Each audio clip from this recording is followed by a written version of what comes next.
Witam from BA. This is a Rorschach Poland update from the 12th of December 2024. A quick summary of what's going down in Poland. Let's kick off this edition with security matters.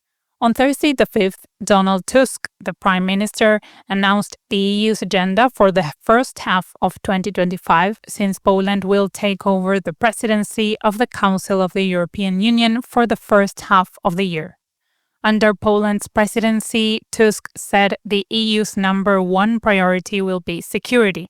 He wants the EU to increase its military spending because he is concerned that Russia alone spends more than all of the EU countries combined.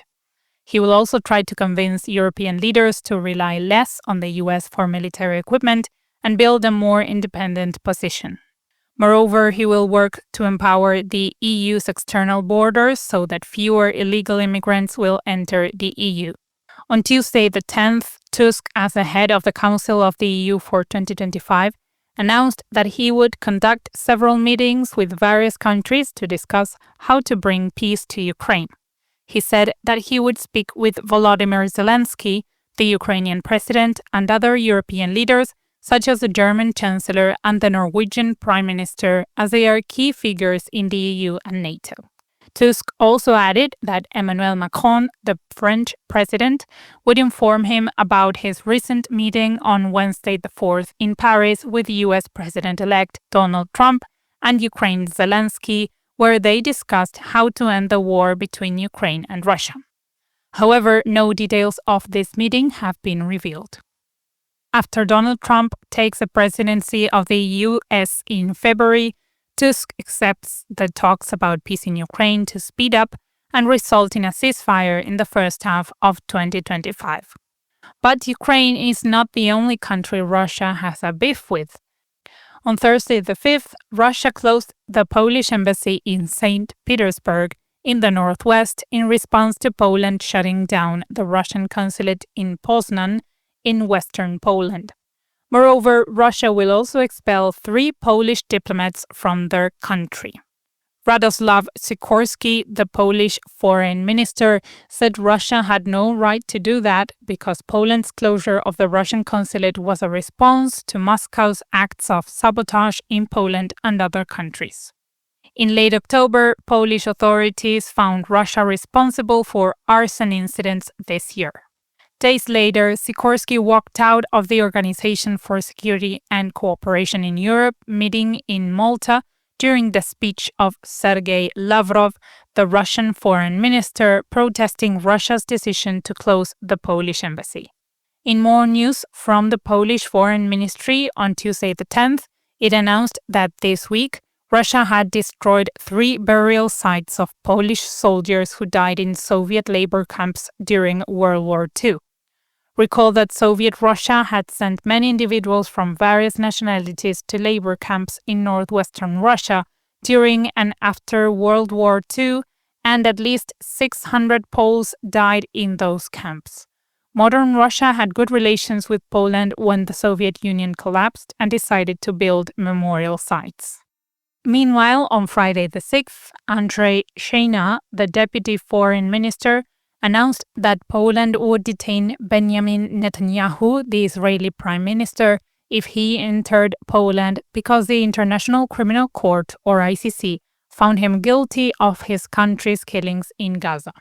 Poland, like other 124 countries, is part of the Rome Statute, which initially formed the ICC, and therefore is obliged to obey the court's decision to detain the PM. Szejna added that the immunity and inviolability of a state leader, typically recognized in bilateral relations, do not apply due to the ICC's decision to detain Netanyahu and charge him. Similarly, the ICC has issued an arrest warrant for Vladimir Putin, the Russian president, for invading Ukraine. Moreover, Poland also urged other countries to abide by the ICC's decision and detain Putin if he visits them.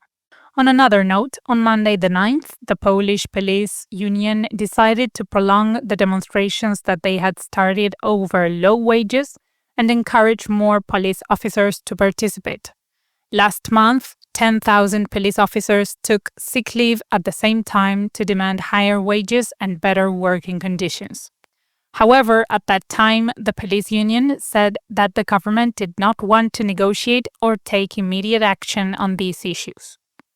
Currently, more police officers around the country are joining the protests.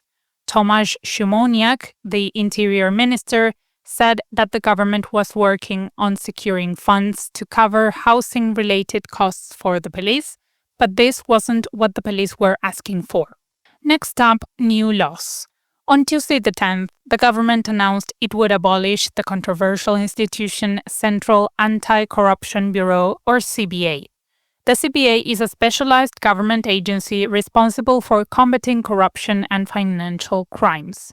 The executive said the bureau has always been the toy of past governments, especially of the previous Law and Justice administration, to undermine opposition parties.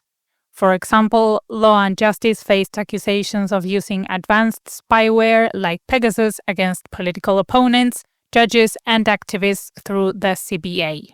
The police, the Internal Security Agency, and the National Revenue Administration would take over the tasks of the CBA. However, abolishing the CBA will require President Andrzej Duda's approval, and he may not sign the bill if he thinks it's politically motivated.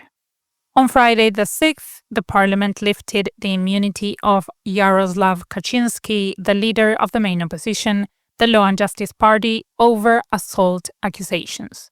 The majority of the ruling coalition supported the lifting of the immunity of Kaczyński. Recall that on the 8th of October, Kaczyński physically attacked Zbigniew Komoza, an activist, during a meeting because Komoza used a loudspeaker and criticized his policies and actions as the main opposition leader. Kaczyński will now face trial. Next up, internal affairs. On Thursday the 5th, Tusk announced that the government would fight against climate activists who were blocking roads. A group called The Last Generation has been blocking Polish highways and spreading paint on historic monuments this year, saying that they were raising awareness about upcoming climate change and demanding the government take action. This made people angry because they faced long traffic in rush hours. Tomasz Szymoniak, the interior minister, said that the climate activists' move was illegal and that authorities would detain them. Speaking of the environment, on Tuesday the 10th, thousands of fish died in the Dunajec River in the southern part of the country due to a malfunction at a hydropower plant. The malfunction decreased the oxygen level in the water, suffocating the fish. Locals said that they saw what happened while the workers of the hydropower plant were trying to collect dead fish to hide the incident. Soon after, Polish water authorities reported the case to the prosecutor's office, mentioning the potential violations of water management regulations. Environmentalists have been criticizing the power plant since it opened at the beginning of this year for its potential negative impact on nature. On sad news, on Thursday the 5th, Izabela Leszczyna, the health minister, announced a new plan to switch the funding model for mental health institutions from the government paying for individual services to fixed yearly payments to each mental health center. The first tenders to divide funds will take place in early 2025. While the new system promises to simplify administrative operations, it has a lot of downsides. For instance, small centers might get less funding than they need. Moreover, if the centers get fixed funds, regardless of the services they provide, it might reduce the quality of services. On the same day, mental health workers and patients gathered in the capital, Warsaw, to protest the decision. However, Leszczyna said that the new model would be beneficial for everyone and that she didn't understand the concerns around it. Ending this edition on a more positive note, on Tuesday the 10th, the Ministry of Infrastructure announced that the country was preparing to host autonomous vehicles that use artificial intelligence to drive on public roads without requiring human assistance. The government will send a proposal to the parliament to allow autonomous vehicle testing by electric car producers, and after tests on roads, car producers will be able to sell autonomous vehicles in Poland. And that's it for this week. Thank you for joining us. We hope you're enjoying the Rorschach Poland update as much as we enjoy making it. Don't forget to subscribe on your favorite platform to keep up with what's going on in Poland. Do zobaczenia!